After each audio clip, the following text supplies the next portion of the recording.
children who got away from the predators who captured them. As Chris Cuomo first reported in 2001, getting out alive was just the beginning of their stories. Jeanette Tamayo and Mitzi Sanchez are members of a small club nobody wants to join. Kids whose innocent faces appeared on missing posters, but who lived to tell the tale. All they say is that you're a brave little girl. I wanted to see my family again. For what? I first heard Mitzi and Jeanette's stories when they were little girls many years ago. NSYNC, the boy band? You don't want my autographed picture up there? And you will not believe where they are today. But back then, they were living through situations almost no one survives. Mitzi's story begins on August 10th, 2000. She was a spunky third grader back in Vallejo, California, running home from school to celebrate her 8th birthday. Though her parents had warned her to never walk alone, Mitzi raced a block ahead of her brother. She likes to do things on her own. She doesn't like to have me tell what to do. It's a trait that not only got her into trouble, but would also help save her life.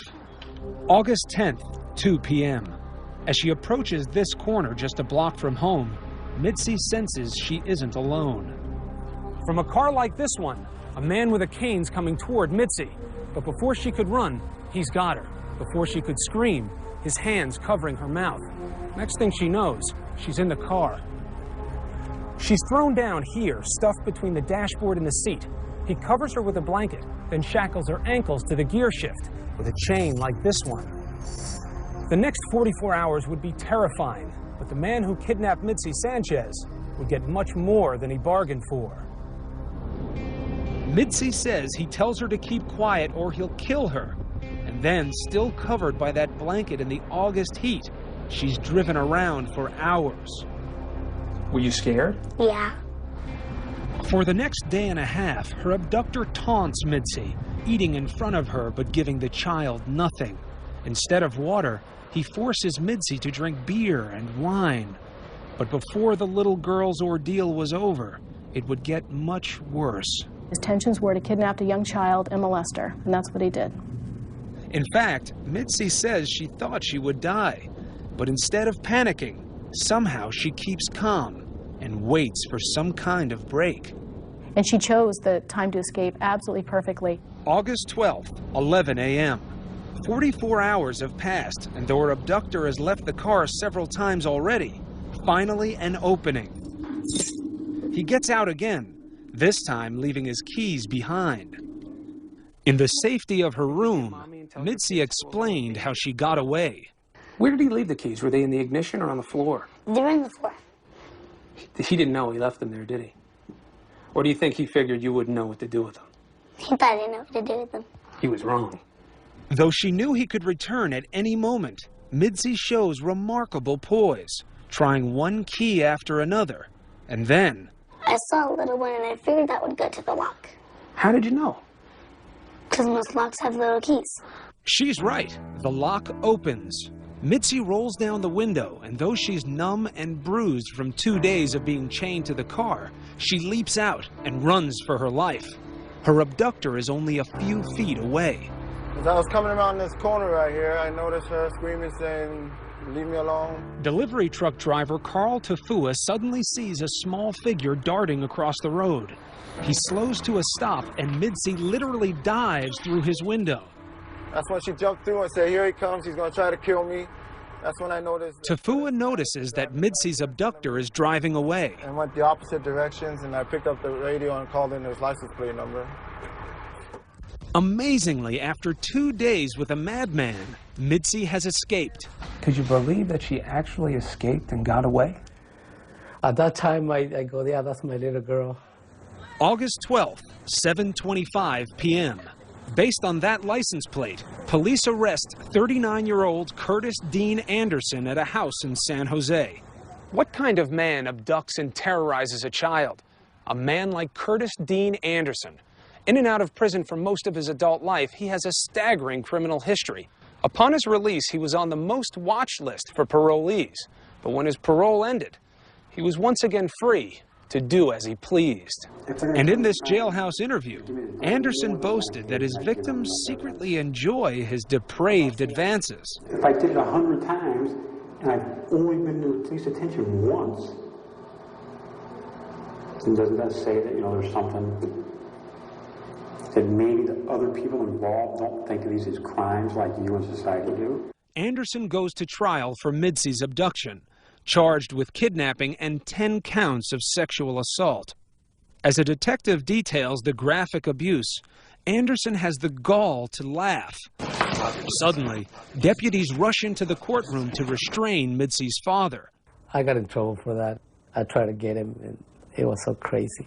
But when Midsy takes the stand, she looks Anderson straight in the eye and gives unflinching testimony of all 44 hours. She's not afraid of him anymore. I have been keeping up with you, and you are still our hero. Midsy heard from many well-wishers. You probably won't realize until you are older how much you have helped our family. Thank you. I hope in the future you will teach other children to be as strong and as smart as you are. When we return, another little girl in trouble. Can she escape? I saw the house and I said, that's the house. And years later, what they share. I've moved on. I've not let what he did to me ruin my life. Stay with us.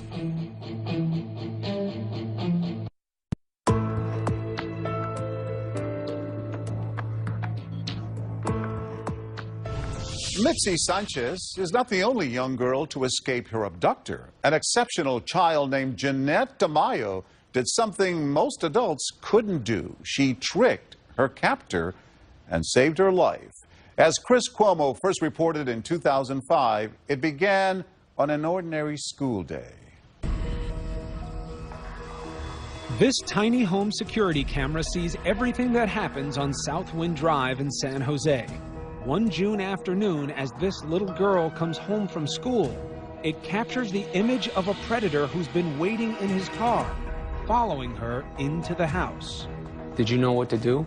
I wasn't thinking, I was just scared. This soft-spoken sweetheart is his prey, Jeanette Tamayo. Before that day, Jeanette was a precocious little girl who loved riding her bike, wearing pink, and sharing her bed with a jungle of furry friends.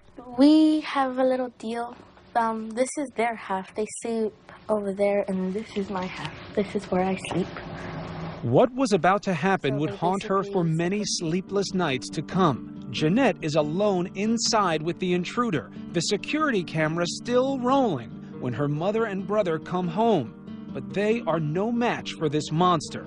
He severely beats them both and races off with Jeanette.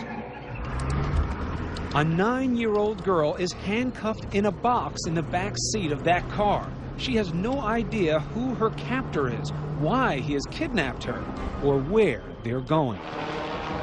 Police searched. Parents prayed.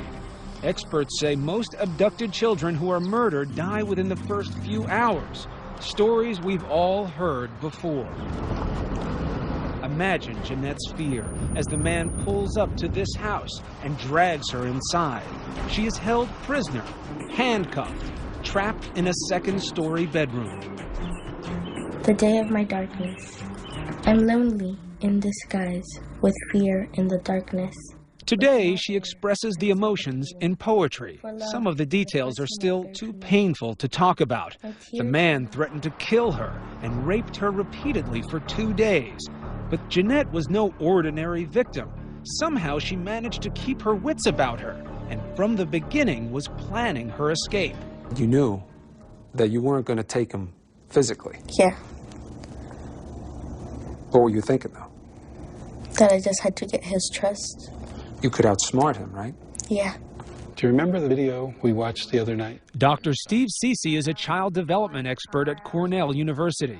Some kids, in the face of rape, abduction, torture, can be cool-headed, level-minded, and calmer than many adults. They're unusual kids. Authorities say Jeanette's remarkable cool probably saved her life. Killers often dehumanize their victims. Every step of the way, she was not just quiet, not scared to death to the point where she wasn't talking and not interacting. She kept interacting to the point where she became a real person to him. Was that hard, to talk to someone that you really didn't like? Yeah, it was, because I really just wanted to punch him, hit him, and... What kind of things were you saying to him? We just started talking like normal people would, and then he started trusting me, and then he just took off the handcuffs, and then he let me walk around the house, and that's when I started getting the clues. You want to be a detective? Yeah. What were you doing that whole time? I was getting evidence. As she later explained to the police, while her first goal was to stay alive, she was also intent on coming up with evidence to use against him. How does a little girl think of such a thing? Bad boys, bad boys. In this case, from TV, Jeanette says she watched detective shows like Cops and CSI. Suddenly, she was in a real-life crime show. There were like little animals, and I asked him, "What's that?" He picked it up and showed me, so then I took it and put it in my pocket. Wait a minute. Did you ask him to pick up the animal because you knew it was made of clay? Yeah. And because you knew that when he touched it, his fingerprints would be on it? Yeah. Give me a potato. Give me a quick potato. All right, now let's see. Watching TV and doing it in real life are very different things. But Jeanette, though afraid, had a drive to get back at her captor, so she just kept trying to earn his trust, telling him about her plans for the future, her love for her family. By the time she complained how hungry she was, she had won him over. He let Jeanette call for pizza, which was really just a chance for her to gather more evidence. This time, his phone number. His phone number was 460-5771. And that his fake name was Jose. Now he was even letting Jeanette watch TV with him, and something she saw gave her an idea. What comes on the television? I heard that they were testing for asthma, and I decided to say that I had asthma. So then I would tell them I need my asthma medicine. And did that work? Yeah, because then I told them I was going to die. Maybe it was the asthma story. Maybe it was 2 days of police helicopters hovering overhead. Whatever it was, the man decided to let Jeanette go. And she was soon wandering into this market after he dropped her off on a street corner. Are you okay? Not long after, police pick Jeanette up and take her for medical care and a family reunion. When people are put in bad situations, sometimes they don't know what to do. You did something very different. I feel proud just to sit over here and talk to you. I don't know what to say. Uncommon courage. Uncommon courage. And Jeanette wasn't done. Remember the start of the ordeal, the awful ride in the back seat of the car? Even in that initial terror, Jeanette had kept track of every turn the man took. Now, she wanted to use her clues to catch her captor. Sitting in the backseat of the police car, within an hour of having just been released, she's able to direct the police to exactly where she was held captive by telling them, take a right here, take a left here, take a right here, it's on this street. On the last street, which was Flintwell Street, they found, I saw the house and I said, that's the house. She'd been raped, she'd been tied up, and to survive that and to recall where the turns were, how far they were, it's just an amazing act. The suspect, David Montiel Cruz, was preparing to flee when the police arrived, but he would not escape his fate thanks to Jeanette's bravery, detective work, and eventually her testimony in court. Her testimony was extremely moving. You could see when she testified, jurors were openly crying.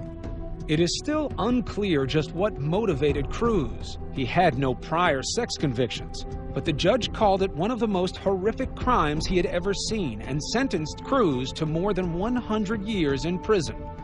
Remembering the struggle, even with the happy ending, is at once empowering and frightening to this very special hero.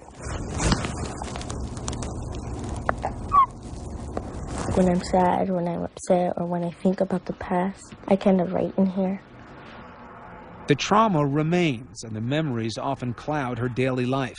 Pain so personal, she writes about it in her diary using invisible ink.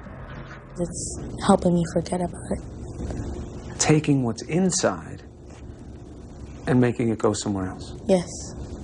But Jeanette says she still gets scared often. She's still a victim of her past, which is why she collects guardian angels to watch over her. With time, Jeanette's tortured memories will begin to slowly recede, says Dr. Robin Goodman, who works with traumatized children. What happens with these kids is this becomes kind of a distant memory, and when that happens, they're able to have positive memories, go on with their life, have fun, not avoid things because they're terrified. Where did you find the strength to keep doing the detective work? Because I wanted to see my family again, and it was for the safety of others so that man wouldn't get away and hurt other children. You were thinking that this man will do this to someone else? Yeah. And you didn't want that to happen? No. Give me that data. When we come back, Mitzi and Jeanette as they are today. Look at how you've grown up. I'm so shocked. As they meet for the first time and share their powerful stories. It makes me emotional because I know it. See what's next.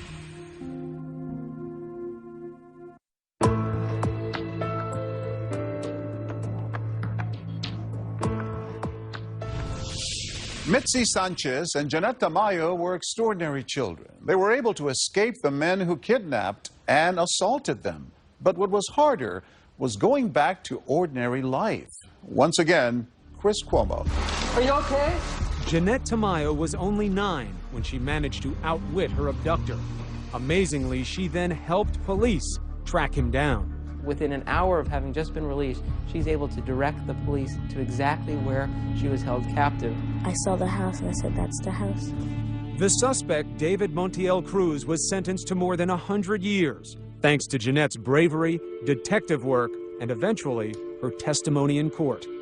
You could see when she testified, jurors were openly crying. Mitzi Sanchez's abductor was also captured. Police arrested this man, Curtis Dean Anderson, a serial molester who would later admit to killing 2 other girls. Thanks to Mitzi's unflinching testimony, Anderson got 251 years behind bars. He died in prison. And what are you afraid of now? Nothing. 10 years have passed since I first met Mitzi. She is now an 18-year-old woman and very much a survivor. Look at how you've grown up. I'm so shocked that this is that little 8-year-old girl. Do you remember being 8 years old? Do you remember being that little girl? Somewhat. It was back in the day, so... You've had like a lifetime since then. Seems like it. It would be nice to say that after her escape, Mitzi lived happily ever after. But as we all know, it's never that simple. What was going on in your head and your heart after the cameras left, when you had to start your life again? I just acted like it was a dream. It felt like it was just a dream. You know, I ignored it. I didn't deal with it. I did have a lot of anger in me and got into trouble and stuff. The coming years would bring a series of setbacks. Mitzi started fighting with kids who teased her in school. She struggled with substance abuse and suffered a near fatal car accident. And yet Mitzi says nothing prepared her for this. In 2009, she got involved in the search for another missing girl, Sandra Cantu. When Sandra's body was found, Mitzi came face to face with a terrifying truth. We prayed for her. Why didn't it work out the way we would all have loved it to? Because it usually doesn't, right? Did you realize that in that moment? I didn't want to believe it. That was hard. Jeanette is now a lovely 18-year-old as well. Do you remember talking to me the first time? I do. Where was your head then? I was nervous. I was young. I was just nervous. Her confidence today did not come easily. For years, she dealt with her personal pain by writing about it in her diary using invisible ink. It's helping me forget about it. She collected guardian angels and stuffed animals to make her feel safe. But for years, she almost never left her house, gripped in the clutch of paralyzing fear. Fear was taking the best of me. It was taking over. I wouldn't go outside of my house. I was afraid of people, especially men. Even the men in my family, like my cousins. Jeanette would turn 15, undergo years of therapy, all before she felt comfortable venturing beyond her fortress of solitude. I think I was out at the mall with my friends. That was a big thing to do. What do you remember thinking or feeling? I'm okay. I can do this. Everything's going to be okay. No more fear. Just give me one more. Look at that. Look how much bigger your hand is. Jeanette and Mitzi, such amazing survivors. I want to hug you. I'm so excited to meet you. We thought they have to meet, so we brought them together. It was good meeting someone that went through something like I did. Mitzi, you ever meet anybody else that you share that kind of bond with? No, I thought it was great. I fell in love with her. She's a sweetheart. So surviving, what makes people survive? It's like a mystery. It's just something within yourself, like you're not going to stay here and not at least attempt or try. At least if something does happen to me, at least I know inside I tried. Jeanette lives by the motto, no fear, and looks forward to a career as a wedding planner or a makeup artist. I've moved on. I've not let what he did to me ruin my life. Today, Mitzi says she's gotten herself together. She's working full-time, she's sober. There you go. And she still finds time to volunteer at children's safety awareness events. This is a healing process for me, and also, just to help prevent it from happening to other kids, what happened to me. They have both grown into strong, articulate, and beautiful young women. But still, this is the Jeanette. I still have those cheeks. Do you miss this girl? She's still in me. Now, this is one of my favorites. I remember this. Uh-oh. You remember this picture? It's cute.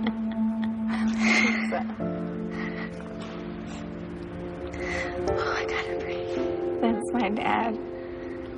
And that's me.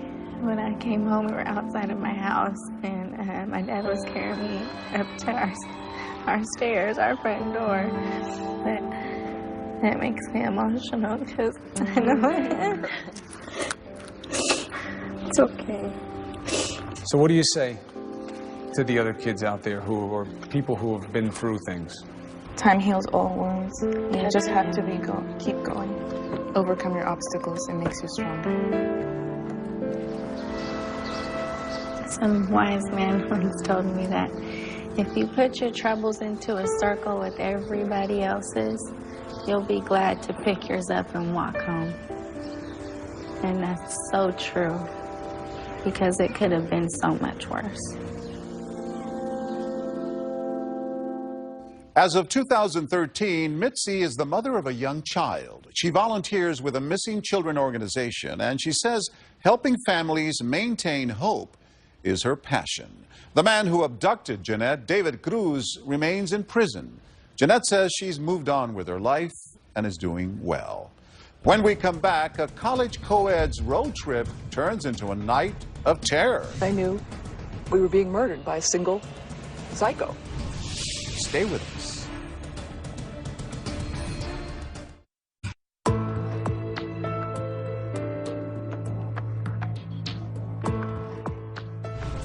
In 1977, Terry Jentz was a college student with a sense of adventure. What better way to spend the summer than on a bicycle tour of America with a friend? But that trip turned out to be a journey into horror when they were brutally attacked. Terry survived that night, but as Jay Shadler first reported in 2006, in order to finally move forward, she had to confront the past. When Terry Jentz was a little girl, she had a Viewmaster.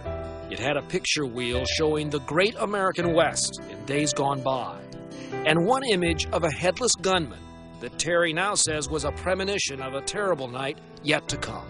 I got to this image of a torso dressed in cowboy attire with a holster slung around the waist, training his gun on the viewer, which in 3D. looks very, very real. I mean, you are looking down the barrel of the gun.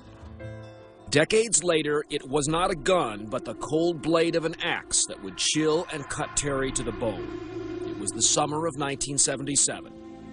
Terry and a female companion push off from the Willamette Valley in Oregon on a cross-country bike trip. At the time, both women are undergraduates at Yale University, and their plan is to follow America's bicentennial bike trail, discovering the country and themselves along the way. Well, I was a brash 19 going on 20-year-old. Thought I could do anything and felt immortal. Did not have a lot of common sense. I didn't have a sense of real dangers. I really had no clue what America was about. But what I do remember is what you hear from the rock songs of those times, you know, like the Eagles or Fleetwood Mac, Go Your Own Way. You know, it's just a sense that anything was possible, and you'd go out and make it happen. On June 22nd, 1977, after a long day of biking into the high desert, the two women rolled into Klein Falls State Park near Redmond, Oregon. They'll pitch their tent here, even though she says something unnerves them. They feel they are being watched. So you had a definite premonition. sense of... Absolutely. It was an animal instinct of danger. And we both had it. We felt like we were being watched. It was just an odd feeling. We both said it separately to one another. But you stayed anyway. We stayed anyway. Because, of course, what could be happening? Just being paranoid. With nightfall, the park grows still. And for a few perfect moments, there are only the stars and sleep. And about a half an hour later, I would say I wasn't asleep a very long time. I heard a screech, and I woke up, and I was being dragged by a terrifically heavy weight. There was a truck on my body. I first thought it was an accident because, of course, it's preposterous to wake up under a truck. What I then hear is, it seems like a single individual getting out of a vehicle which has a high carriage. And at that moment, I have a picture in my mind, pickup. And stepping down, and at that moment, I hear a friend scream sharply, "Leave us alone." And then I hear a blow. And then I hear 6 more, just like that, and nothing, silencer. And at that point, I knew we were being murdered by a single psycho. The stranger with his axe now turns back toward the truck and Terry. I catch a glimpse of a piece of wood. I feel a hunk of cold metal, and I then start losing consciousness. But a voice inside said, "Wait a minute, I'm too young to die here in this strange desert." And at that moment, I opened my eyes, and I saw, standing over me, meticulously dressed cowboy torso, straddling me on each side. But I could see it poised above me was an axe or a hatchet. And I looked up at him, and I opened my eyes, and I said, "Take anything, but leave us alone." He brought the axe down slowly, and I caught it in my hand right above my heart, and grabbed the blade in my hands.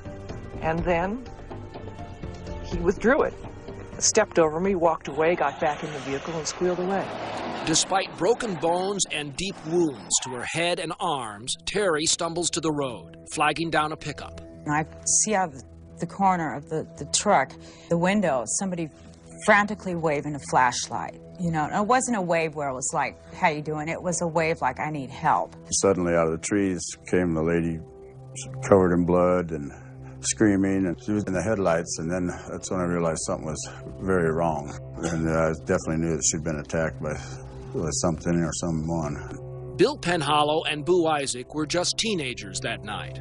Driving through the park after a lover's spat, they see Terry struggling from the shadows and feel the presence of a madman somewhere in the dark. And I remember saying, you know, "Stop, we need to stop and help. That person needs help." And I ran up to the window, and there were 2 teenagers looking at me with their jaws just dropped. And she was right there in the window, and she was messed up. You could see by looking at her. She was so bloody that it was blood dripping off her hair, the ends of her hair. And I said, "You've got to help us. My friend is dying by the river." Guided by Terry, Boo and Bill begin moving her gravely wounded friend from the riverbank, just as a second set of headlights slice into the park. But suddenly they veer off, speeding into the night. As we were down there loading her up, a vehicle came down the park, and scanned its lights on us and stopped. And I assumed for sure it was the attacker. It was like all three of us had this shot of adrenaline that we thought he was back. Is the Axeman coming back? And who is he? Did you know at that point who her assailant was? Yeah, I think a lot of people did, yeah. Who was it? When we come back, Terry Gents finally finds the man she believes attacked her. He looked mean, and he looked radiantly mean. Stay with us.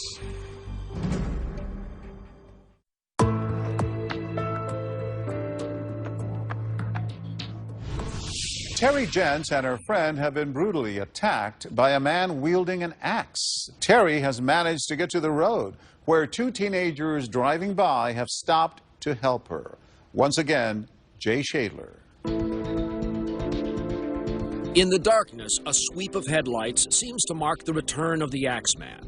But suddenly they veer off, speeding into the night. Meanwhile, Terry and her companion have suffered severe wounds and are rushed to a nearby hospital. From its windows, you can see the snow-capped volcanoes that grace the borders of Redmond, Oregon. The little town has suffered a blow, too, from the Axeman. This is God's country. So I think there was a mentality all over the state that we are this nature-loving community. These things do not happen here. This is paradise. Within hours of the attack, local police searched the crime scene. But aside from pictures made of the truck's tire tracks, the official investigation quickly runs cold. The rumor mill, however, is heating up. This local editorial hints that the town may know more than it's telling. Rumors surfaced and stuff of an attacker. They thought they found some kind of hatchet or something in the river with the initials on it. What were the initials? D and DD. But that rumor, along with reports that police are planning to question a local 17-year-old boy about the crime, all eventually fade away. I think people were assuming the police were taking care of it. I think the police were assuming that people would be calling in with tips if they knew them. And there was, a massive disconnect. In the years that follow, both girls recover, though Terry's companion reportedly loses all memory of the attack due to the trauma. The terror is buried inside Terry, too. There was a deadening in my earlier vitality. And with each passing year, it seemed to get a little bit more extreme. I was such a willful younger woman. And so what changed? It had to have been that attack. And I began to realize I had enormous fear in the body. The fear had gone underground. It had gone into fear of everything, amorphous fears. Fears of earthquakes, fears of random attacks anywhere, anything. So you were a scared woman. Scared woman. I'd say a kind of paralysis. I had these repetitive dreams where I was stuck at the age of 20. Well, that sort of says it all. I couldn't shake those dreams. That something had not moved on. An odd thing you were doing, though. There were bits and pieces, physical bits of this incident that you kept. I kept that bike. I kept the sleeping bag with the bloodstains, yes. What's paradoxical here is that had you wanted to really bury this thing forever in your mind, you wouldn't have wanted to keep those things. Absolutely. I knew that someday I would have to figure it out. For 15 years, Terry tries to carry on with her life back on the East Coast, but the crime at Klein Falls remains unsolved.